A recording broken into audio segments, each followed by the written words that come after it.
San Pedro are a South American, psychedelic, spiky, columnar cactus. But sometimes they aren't. Some San Pedro grow in clumps, some aren't psychoactive, and some don't have any spikes at all. Some people will identify San Pedro as the species Echinopsis. Others will identify them as the species Trichocereus. Some people notice species such as Bridgesii, pachanoi, and peruvianus, and other people identify all San Pedro as the species macrogonus. Some people will give every plant in their collection a unique name, and some people get very annoyed at those people. I don't want to get too complicated, but if I have to give you one piece of information about San Pedro names, I just encourage you to name San Pedro to communicate. Use a name to convey information about a cactus's lineage. And please, don't give Field's macrogonus another name. It has like 10 already. There's an entire community of botanical taxonomists dedicated to arguing over the names of different plants. And then there's another community of horticulturalists that are also dedicated to fighting over the name of plants, but by a different set of rules. These two communities often don't agree with each other on the names of plants, let alone people that are outside of those communities. So in summary, what San Pedro actually is actually very confusing. So sit back and relax while I, in ranting monologue format, tell you exactly how and why you should grow San Pedro. I also want to let you know that there are people that probably know more about San Pedro than me, and whether you're an experienced grower or new to San Pedro, I hope you learned something from this video. I also really want to hammer home that I don't encourage you to do anything illegal, especially not consuming San Pedro.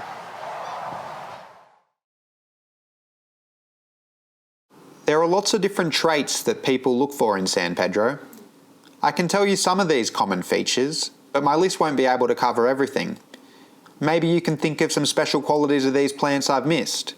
If so, make sure to let me know at the end of the video and we can add another argument to my list of reasons why everyone should grow San Pedro. Flower buds first appear as little moustaches and turn into small hairy balls before becoming long tubes. San Pedro flowers are big. They can be over 30 centimeters in length and width. They smell great, and hybrid San Pedro can have flowers of all different colours. Lots of the San Pedro community like their plants thick and chunky. Trichocereus pteroscheckii probably fall outside of what is commonly recognised as San Pedro, but pteroscheckii share a lot of traits with San Pedro. In defence of cactus body shaming, let's stare at their chunkiness without thinking too deeply about the cultural implications. Spikes hurt. They're not fun to play with, but they look better than a barbed wire fence, and they can be used to show that your garden has dominance and is not to be messed with. Very blue or glaucous San Pedro are popular because, as you can see, they look very impressive. A strong blue colour is often the result of genetics, but different plants will change in blueness depending on the amount of sun they receive. Some plants go bluer when shaded, but others go bluer in the sun.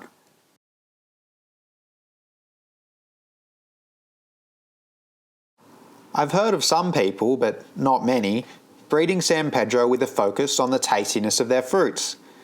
Genetics, ripeness and moisture all affect San Pedro fruit flavour.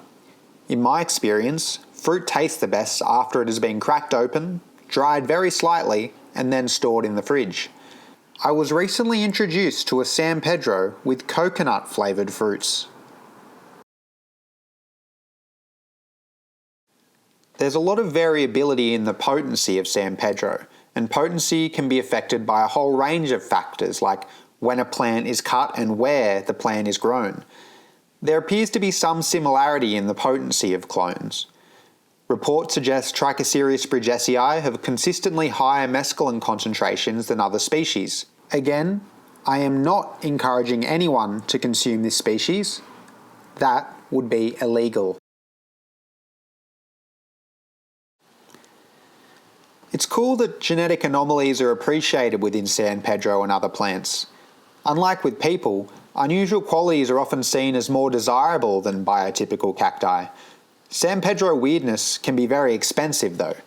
Some common anomalies are cresting or fasciation, which looks just like that, a crest. A normal growing tip occurs around a single growing point, but a fasciated or cresting growing tip stretches sideways across instead. Variegation can have different causes and may mean that some cells of a San Pedro are unable to produce chlorophyll. There are all sorts of other deformities. Some classic plants include TBM clone B, aka the penis cactus, and chemical shaman's dick. Phallic symbolism, you can see, is quite popular in San Pedro connoisseurs. There's been a long and strange history of German guys getting weirdly keen about San Pedro. Backberg, Ritter, and the deliciously named Burger have all been influential in botanical understandings of these plants.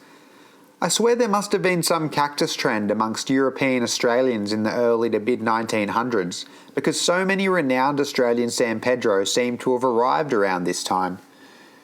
There are two particular historical Australian gardens that are associated with famous San Pedro, and they deserve to be recognised. The Fields Cactus Farm in rural Victoria was created by Ralph Fields, who was early on the trend, collecting cactus as early as 1908 and buying shares in overseas cactus collection expeditions during the 1930s. Ralph imported heaps of cactus, much of which has recently been transported to Melbourne's Royal Botanical Gardens, Arid Garden. Ralph is the origin of classic Australian San Pedro clones such as Yowie, Rosii 1 and 2, and Sausage. Dawson's Cactus Garden was started by Tom Dawson and Justin Gill in 1929 and is located in regional Victoria too. I haven't been able to find much information on how they sourced their plants, but they clearly liked them chunky. The Dawson collection is the source for the iconic Australian San Pedro, Shark's Blue, and Ben. It is also the source of a number of impressive Pteroscheckii and Pascana clones. I should also mention Cactus Country, which has more recently become one of the more publicly accessible iconic Australian cactus gardens, although their very impressive collection has a much broader focus than just San Pedro. These cacti are very tolerant and can grow in a wide range of conditions. Personally, I like to get San Pedro out of the pot and into the ground with as much sun as possible, as soon as possible, to give them maximum root space and maximum growth. Preferred conditions vary between San Pedro plants, and some can tolerate less water and sun than others. Generally, these plants like well-draining soil, which reduces the chance of their limbs splitting or rotting from too much water. A ratio of 60 to 40 organic material like dirt, compost, mulch and the like, to drainage material such as gravel, stones, crushed brick, etc., is a good starting point. It can be a lot of work to dig a hole and mix the soil before returning the soil to the ground, and I've found raised garden beds to be a good way around this. It's kind of like planting in a pot and knocking the bottom out of the pot. A decent rule of thumb is to water weekly during spring and summer and to stop watering in autumn and winter. Small seedlings will likely require more frequent watering than mature plants. If San Pedro is in the shade and you want to increase the amount of light it gets, make sure you increase light incrementally. Don't transition it into full sun straight away, or it might burn. Some plants, particularly plants with a lot of variegation, may never be able to survive in full sun. It's best to harvest pollen as soon as possible after a flower opens. There are lots of techniques for doing this, but a simple method is to use a makeup brush to sweep the pollen into a paper bag. You want to reduce moisture and humidity in the bag you're storing pollen in, as moisture and humidity reduces pollen viability. Including a desiccant like silica in your pollen bag can help further reduce moisture and humidity. Plastic bags will increase moisture and humidity, so you should avoid them for storing pollen. Store your pollen in the freezer. The best time to pollinate a cactus flower is just after the flower opens too. Use a makeup brush to pick up some pollen that you collected earlier and brush it on the alien antenna thing in the middle of the flower. This alien thing is called a stigma. As bees and other insects can transfer pollen between cacti, a good idea can be to put a breathable bag over the flower after pollinating to make sure that your seeds don't have a secret baby daddy on the side. San Pedro fruit will normally take about 8 weeks to ripen after pollination, although this time can vary widely, and in some rare situations, hybrids have had fruits take over a year to ripen. You can tell San Pedro fruit is right when they begin to split or turn yellow. There are lots of different techniques for removing cactus seeds from the fruits. Some people cut the fruits open and dry them out before scraping the seeds out by hand. A faster approach is to mix the fruit pulp with water with a hand blender. Most of the seeds should fall to the bottom of the water, which you can collect by pouring off the top layer of cactus cordial gunk. Seeds that float seem to be less viable, so don't worry if you lose a few. The most common technique used to grow San Pedro seed is known as the takeaway tech. Basically, you put soil in a takeaway container, sprinkle your seeds on top, mist with water, put the lid on the container, and leave it in the sun covered with some shade cloth. Some people microwave soil or use additives to reduce the chance of bacteria and other nasties that might damage your cacti.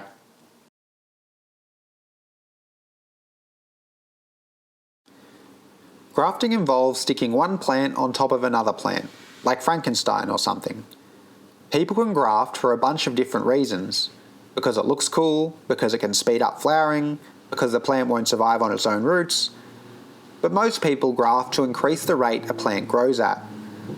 When you cut a San Pedro through the middle, you'll see a vascular bundle.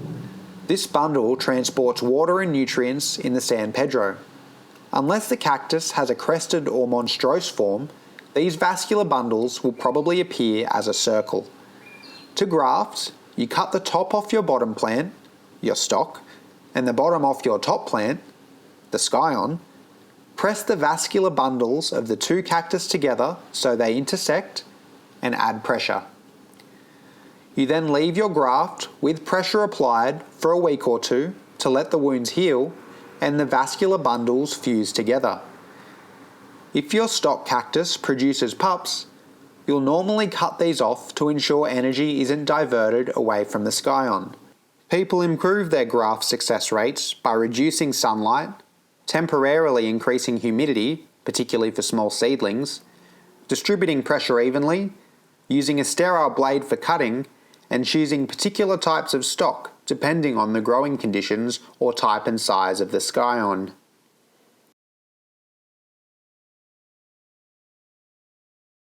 There seems to be a current cactus trend bigger than just San Pedro. I'm seeing lots of cactus print clothing in big retail stores, fake decorative cactus at supermarkets, cactus in the background on TV, and everywhere. There's also a big trend in psychedelics right now, so psychedelic cactus is doubly fashionable. Throwing COVID and everyone spending more time at home and in their gardens, add Torsten's innovation with social media-based cactus auctions, and you've got the current San Pedro bubble.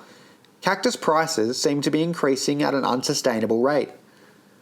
One of the most interesting places in this bubble is the Trichocereus Auctions Australia Facebook page. The page has been operating for less than 2 years, but it's not uncommon for thousands of dollars of San Pedro to be sold there in a single day. Plants that originally sold for $1 per centimetre or less in the group have since been sold for over $3 a centimetre. If you're getting caught up in the hype, I've got some general advice for trying to avoid getting ripped off. Name clones can normally be bought for around $2 to $3 a centimetre.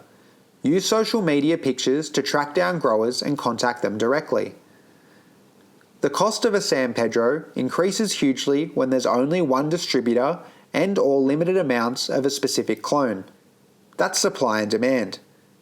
Rarer clones and San Pedro with some of the weirdness that we talked about will cost whatever people are willing to pay for them.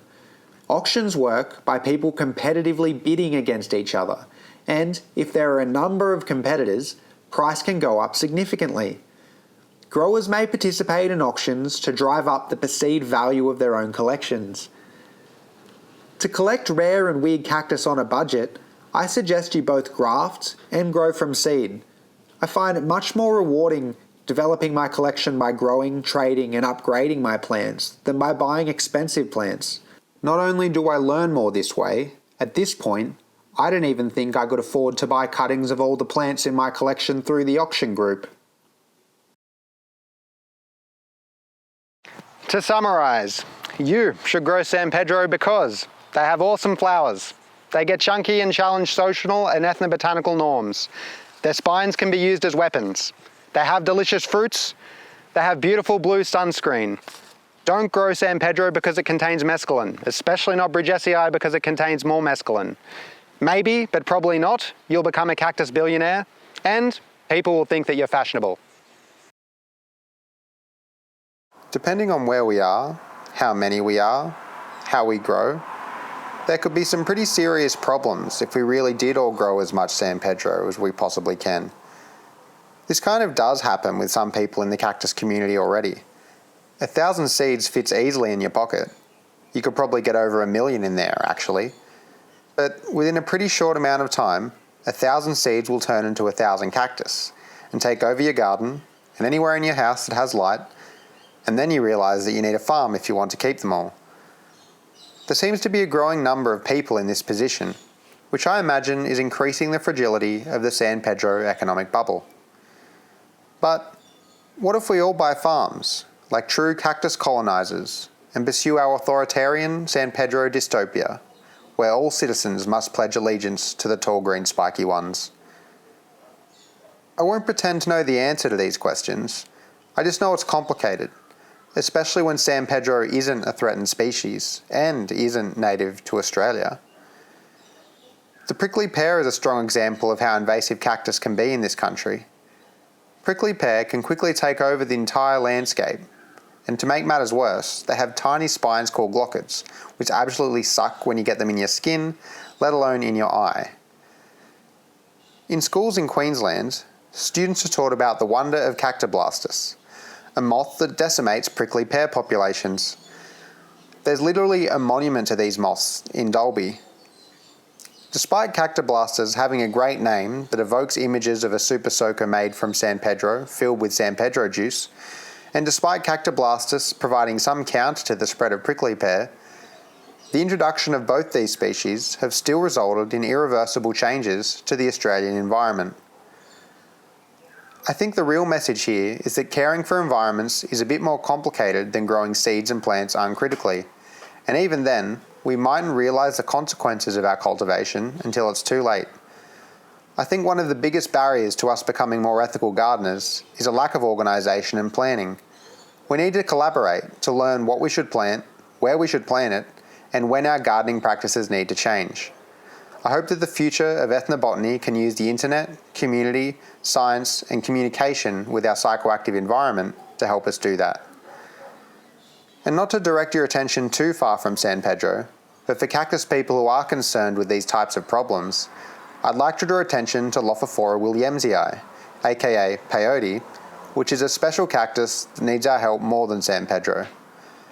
Peyote is under threat in its native habitat, and growing these cacti with the same enthusiasm that I've been talking about San Pedro could offer peyote greater environmental protection.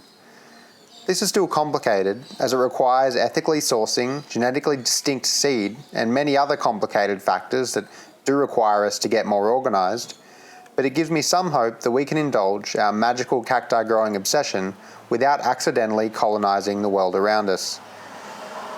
EGA are lucky enough to have keeper trout visiting from the US to present at our Garden States conference towards the end of the year. Keeper trout has done a lot of work on this Lophophora conservation issue in conjunction with the Cactus Conservation Institute and are really paving the way for action around this problem. Keeper is also an expert on San Pedro, and a lot of further information can be found on his website troutsnotes.com, including a free PDF of his excellent book San Pedro and Related Trichocereus Species. If you're hungry for more San Pedro information, I also recommend Patrick Knoll's books, The San Pedro Group and San Pedro Hybrids, and Patrick's website, trichocereus.net.